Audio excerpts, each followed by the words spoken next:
Well, hey there everyone. I'm Kay here on my homestead in Tennessee. Just a very quick video today showing you how I prepare my sweet potatoes for creating slips. Now, I have done it all the different ways, from cutting potatoes and rooting them in water, but this is the best that I have found. And this is my, 22, 23, 24. This will be my fourth time doing it this way.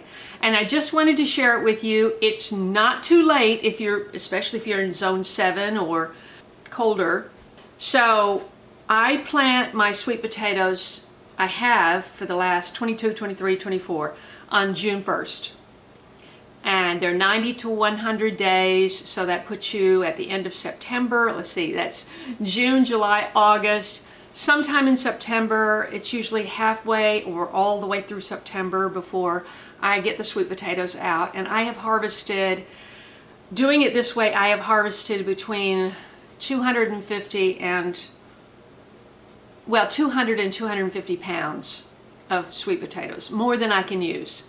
And what I do is, you know, there's lots of little ones, and you think, oh, those aren't any good. Oh, yes, they are. And I'll tell you why. Because the big ones don't fit into a seed tray. And what I do is I use a regular seed tray, and I lay the little ones out so that there's a little bit of space in between each one. Now, I put about an inch of seed starting mix, potting soil, you know, on the bottom, and kind of nestled them in like you're getting comfortable in your sheets. And then I will put another inch on top and cover it. And when it starts getting hot, I'll take them out in the daytime. You know, when I see them sprouting, I'll take them out in the daytime, bring them in at night. And then, you know, by May, they're, you know, pretty much staying outside day and night, getting acclimated, hardening off. And then I plant them out on June 1st into hills.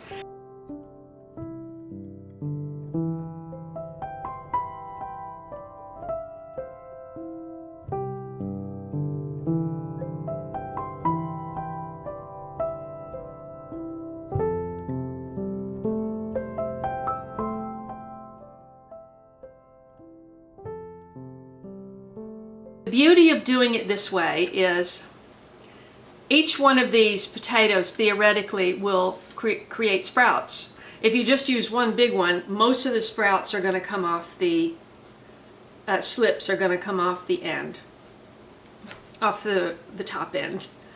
And so if you have one big one like I did last year, I had to put it into a kitty litter box to get enough soil to cover the top. And these little skinny ones will still produce slips, and you don't have to cut them when you're getting ready to plant. What I do is I can just dump the whole tray out in the garden when I'm ready, when the hills are ready and everything, and just pull them apart, pull the roots apart. If it's wet, they just come right apart.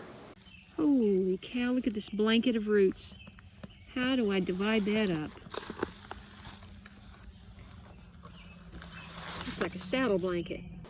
And so then you can just basically use one in every hill, and it just works great. And last year I had 2 trays, and the year before I had 2 trays, and it was 200 and 250, somewhere around there, pounds. In fact, I have a video, I'll put it right up there. Last year I actually picked up a weight scale, a vintage weight scale, and I weighed them. Yeah, I weighed them all in a video. I just remembered that, and I'll put it up there. So I grow 3 kinds. I grow the rare Southern White, and the way you can, right now, you know, after they've been in the garage all winter, they're just kind of, you know, I never wash them. You never wash them. You just, to store them, you harden them off. I harden them off in the garage, which stays about 60 degrees through the winter. And because I don't have a root cellar or a basement, so That's what I have to do. And, you know, by the end of the winter, they're starting to all kind of look the same color of dirty. But the white ones are a little bit whiter, and you can tell all you have to do is just scratch it with your fingernail. And you can see it's white flesh. And I love the white ones. They cook faster, they stay moist longer, and it's more like a mashed potato, you know, than a sweet potato. But it's a sweet potato, and they're really good, and I love them. And I also grow this. I originally started buying the Stokes long purple sweet potatoes in sprouts, and so that's what I've been using, you know, saving my own and then using year after year so that I have a purple potato. Because as you probably know, purple vegetables have more anthocyanins in them, which are cancer fighting. So you have your purple asparagus, your purple beans, which actually turn green when you cook them, but they start out purple, so maybe. And you have purple carrots, and you have blueberries, and you have purple sweet potatoes. And there's several varieties of, and purple potatoes. Sometimes they're called all blue. It's like a bluish purple color. And so the purple ones are just a little bit darker. But once again, you can see that it's purple where I just scratched the skin off. And in this tray I have some of the orange, and this is a little orange one, but you can tell it's orange. And so I have a few purple here and orange, and then these are all the whites. Even though this is very brown and it looks like it's not a white, but it is. And so what I'm going to do is I am going to spritz them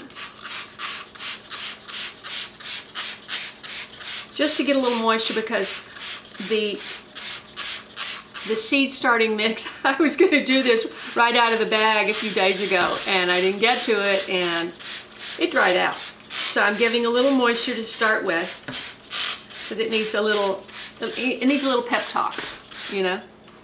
Remember those pep talks that your parents gave you when you were young?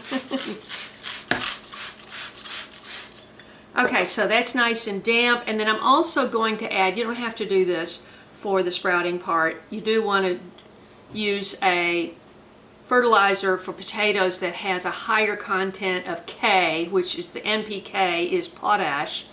And so this is a fertilizer like that. And I'm just going to sprinkle, you know, a little bit, because we are late in the game now. This is usually when, well, I usually start these at the end of February, but you know, they sit in the garage for a month and do nothing. So I thought, I think I'm still good, because I've still got all of May, all of April, and all of May for these to develop. So I'm just giving these a little sprinkle of the potato fertilizer. It's actually 4, 2, and 6. You may have one that's got that number on it. And so there. And I'm going to, this is going to be messy, so I'm going to fill this up with soil, and I'll be right back. Okay, we're back. Wasn't too messy. Had to wash my hands. Okay, so I'm just going to spritz this again. We want to create a bit of a, you know, moist environment. We're going to put a dome on top of this. I have the higher domes, which are great because when the sprouts shoots do shoot up, the slips do shoot up, they are this high or that high. And those little short domes that you have for your smaller seedlings just won't cut the mustard, so to speak. So I'm just giving this a good spritz, and that's it. So here we're going to put a dome on here, and They have vents on the top, and I usually leave them open. Just get a little bit of airflow in there. And there. There we go. It is that easy. Now I just have to find some place to put these. I'm going to leave them in the house because I want to encourage, you know, more warmth at this point. And it's around 70 in the house, I guess, 68 to 70 in the house, which is a little bit warmer, certainly at night, than in the garage. And, you know, the cats just have full reign of the garage. So I don't want this getting knocked off and them using this for nefarious purposes, if you know what I mean. And so I'm going to leave these in the house.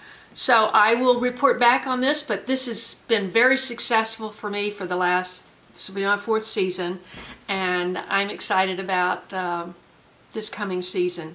So I hope that's helpful. And I hope you subscribe if you haven't already. Click the bell for notifications. Scroll down and click all so you won't miss an episode right here on the homestead. And you want to watch the very next video because today I harvested hosta shoots and cooked them. Very simple recipe, and